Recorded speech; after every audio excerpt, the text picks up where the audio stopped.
Assalamualaikum warahmatullahi wabarakatuh. Halo semuanya. Pada video kali ini saya akan membahas materi tentang bagian-bagian dari karya tulis ilmiah. Pada video sebelumnya, yaitu pada review materi 4, saya pernah membahas apa itu karya tulis ilmiah. Jadi pada video kali ini saya akan membahas detail dari bagian-bagian karya tulis ilmiah tersebut. Apa saja sih bagian-bagian dari karya tulis ilmiah? Yuk kita simak. Cover merupakan halaman pertama yang terlihat dari sebuah karya tulis. Cover memiliki keberadaan yang paling penting dalam penulisan karya tulis ilmiah, yaitu sebagai daya tarik serta memudahkan pembaca untuk mengetahui gambaran umum mengenai isi dari karya tulis ilmiah tersebut. Cover juga memiliki bagian-bagian, apa sajakah itu? Bagian pertama dalam cover adalah keterangan jenis karya tulis ilmiah. Keterangan jenis ini diletakkan di paling atas. Keterangan jenis ini seperti makalah, disertasi, tesis, skripsi, ataupun laporan penelitian. Selanjutnya yang kedua adalah judul. Judul terletak di bawah keterangan jenis. Judul ini harus singkat, padat, dan mewakili isi dari karya tulis ilmiah tersebut. Selanjutnya, bagian cover yang ketiga adalah tujuan. Tujuan ini lebih berfungsi kepada penjelasan pembuatan makalah untuk penelitian atau tugas tertentu. Selanjutnya yang keempat adalah logo instansi atau lembaga.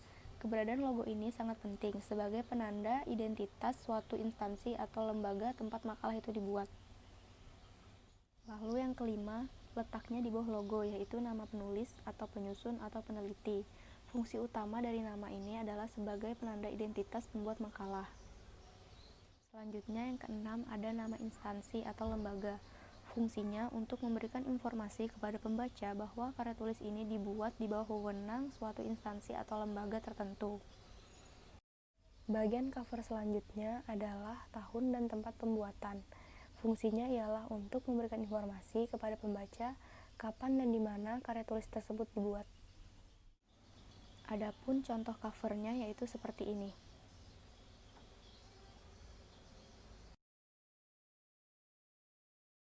Selanjutnya, bagian kedua dari karya tulis ilmiah adalah kata pengantar. Kata pengantar ini terletak di halaman kedua dalam karya tulis ilmiah. Kata pengantar berisi mengenai ucapan syukur kepada Tuhan dan ucapan terima kasih kepada pihak-pihak yang telah membantu. Lalu di akhir disertakan kata penulis tanpa menyebutkan nama. Selanjutnya, bagian karya tulis yang ketiga adalah abstrak. Kata abstrak ditulis di bagian tengah halaman. Di bawah kata abstrak ditulis nama penulis, tahun penulis, dan judul yang dicetak miring. Abstrak merupakan rangkuman yang mencakup latar belakang masalah, masalah yang diteliti, metode yang digunakan, hasil yang diperoleh, serta kesimpulan dan saran. Lalu di bawah rangkuman terdapat kata-kata kunci yang diberikan. Abstrak bermanfaat untuk membantu pembaca mengetahui gambaran umum isi dari karya tulis tersebut. Selanjutnya, bagian karya tulis ilmiah yang keempat adalah daftar isi. Daftar isi dimaksudkan untuk memberikan gambaran secara menyeluruh isi dari karya tulis dan sebagai petunjuk bagi pembaca yang ingin melihat langsung suatu bab atau subbab. Karena pada daftar isi tertera urutan judul, bab, subbab, dan nomor halamannya.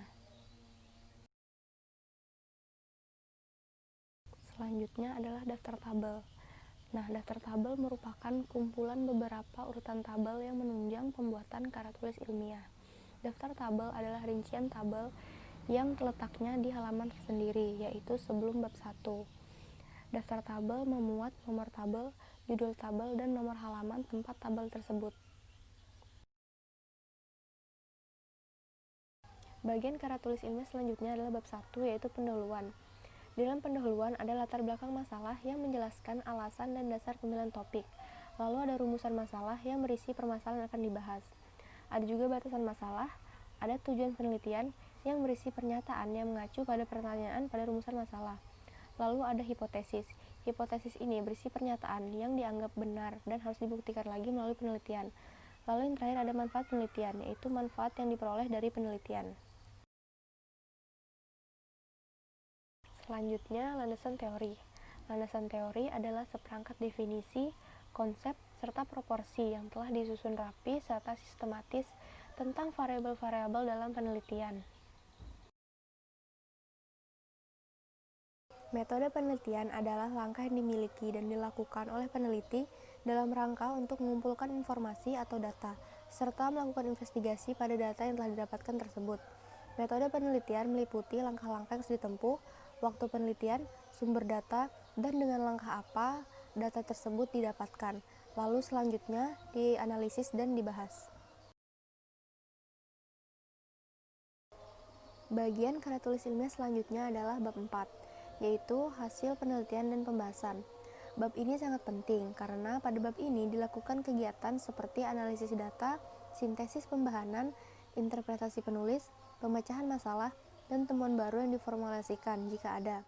Pembahasan harus menjelaskan tentang hasil penelitian, baik sesuai ataupun tidak sesuai dengan hipotesis. Lalu uraian meliputi penjelasan secara teoretik, baik secara kualitatif, kuantitatif, ataupun secara statistik. Lalu hasil penelitian harus dituangkan dalam bentuk tabel, grafik, foto, atau gambar. Selanjutnya bab 5, yaitu penutup. Dalam penutup terdapat kesimpulan dan saran. Kesimpulan merupakan pernyataan singkat yang dijabarkan dari hasil penelitian dan pembahasan yang menjawab tujuan penelitian. Lalu saran merupakan pendapat penulis untuk kesempurnaan karya tulis ilmiah selanjutnya dan masukan dari temuan hasil penelitian. Bagian karya tulis ilmiah selanjutnya adalah daftar pustaka. Daftar pustaka merupakan referensi-referensi yang digunakan penulis sebagai bahan dasar penulisan karya tulis ilmiah. Referensi berasal dari buku maupun website. Bagian terakhir dari karya tulis ilmiah adalah lampiran. Lampiran merupakan bukti-bukti pendukung atau otentik yang dilakukan saat penelitian. Sekian video yang dapat saya sampaikan, kurang lebihnya saya mohon maaf. Semoga materi yang saya sampaikan dapat bermanfaat bagi yang menyaksikan. Wassalamualaikum warahmatullahi wabarakatuh.